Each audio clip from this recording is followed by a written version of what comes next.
হিমাচল প্রদেশের স্পিতি উপত্যকার প্রধান শহর কাজা থেকে মাত্র ১৬ কিলোমিটার দূরে অবস্থিত ল্যাংজা ভিলেজ হল একটি অত্যন্ত সুন্দর এবং প্রত্যন্ত পার্বত্য গ্রাম। সমুদ্রপৃষ্ঠ থেকে প্রায় ১৪,৫০০ ফুট উচ্চতায় অবস্থিত এই গ্রামটি বিশ্বজুড়ে ফসিল ভিলেজ বা জীবাশ্ম গ্রাম নামে পরিচিত। এর কারণ হল কোটি কোটি বছর আগে এই হিমালয়ের অঞ্চলটি তেথিস সাগরের নিচে ছিল। টেকটনিক প্লেটের সংঘর্ষে যখন হিমালয় পর্বতের সৃষ্টি হয় তখন সমুদ্রের তলদেশ ওপরে উঠে আসে।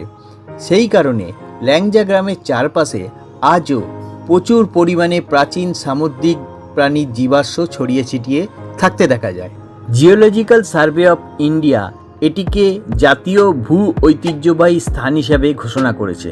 তাই পরিবেশ এবং ঐতিহ্য রক্ষার্থে এখান থেকে ফসিল সংগ্রহ করা বা সাথে করে নিয়ে যাওয়া আইনগতভাবে সম্পূর্ণ নিষিদ্ধ। গ্রামটি প্রিন্সেস মাউন্টেন বা চোচোকাং নীলদা শৃঙ্গের পাদদেশে অবস্থিত, যা পুরো গ্রামটিকে একটি দুর্দান্ত ব্যাকগ্রাউন্ড দেয়। ল্যাংজা ভিলেজের সবচেয়ে বড় আকর্ষণ হল পাহাড়ের চূড়ায় অবস্থিত ৩৫ ফুট উঁচু সোনালি রঙের ভগবান বুদ্ধের মূর্তি। এই মূর্তিটি পুরো উপত্যকার দিকে মুখ করে দাঁড়িয়ে আছে, যা দূর থেকেই চোখে পড়ে এবং এটিকে গ্রামের রক্ষাকর্তা মনে করা হয়।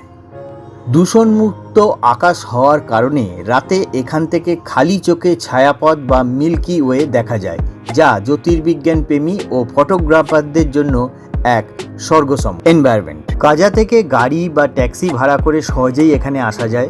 সাধারণত একদিনেই পর্যটকরা ল্যাংজা, হিকিম এবং কোমিক ভিলেজ একসঙ্গে ঘুরে নেন। ল্যাংজায় থাকার কোনো বড় হোটেল নেই।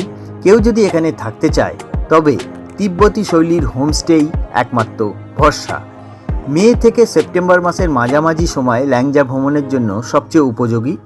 শীতকালে ভারী তুষারপাতের কারণে এই গ্রামটি বাকি পৃথিবী থেকে সম্পূর্ণ বিচ্ছিন্ন হয়ে পড়ে। এই হচ্ছে ল্যাংজা গ্রামের ফসিল। দেখুন এই ফসিল লক্ষ লক্ষ বছর পুরনো। हाँ, ये देखो ये है फॉसिल, शामुकेर फॉसिल दिखाइए थोड़ा। ये है फॉसिल, দেখুন এই হচ্ছে ফসিল, এই হচ্ছে ফসিল।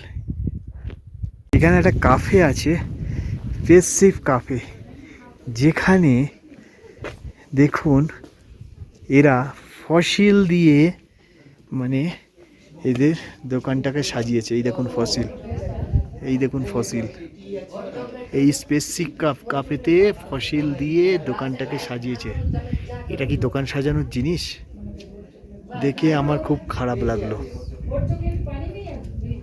এখানে যারা রাত্রিরে থাকেন তারা স্টার এখান থেকে খুব ভালো দেখা যায়, সমস্ত নক্ষত্র, গ্রহ নক্ষত্র। তার জন্য এই যে এরা এই দূরবীনটা এখানে লাগিয়ে রেখেছেন, এই জন্য নাম হচ্ছে specific cafe, nature child specific cafe. কিন্তু আমার এখানে একটাই যেটা খারাপ লাগলো, সেটা হচ্ছে ওই দোকানের মধ্যে অত মূল্যবান ফসিলগুলো লাগিয়ে রেখে দোকানটাকে সাজিয়েছে, যেটা দোকান সাজানোর জন্য একমাত্রই জিনিস হতে পারে না।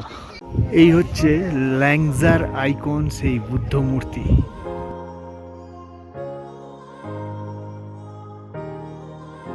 একবার 360 ডিগ্রি ল্যাংজা ভিউ দেখুন।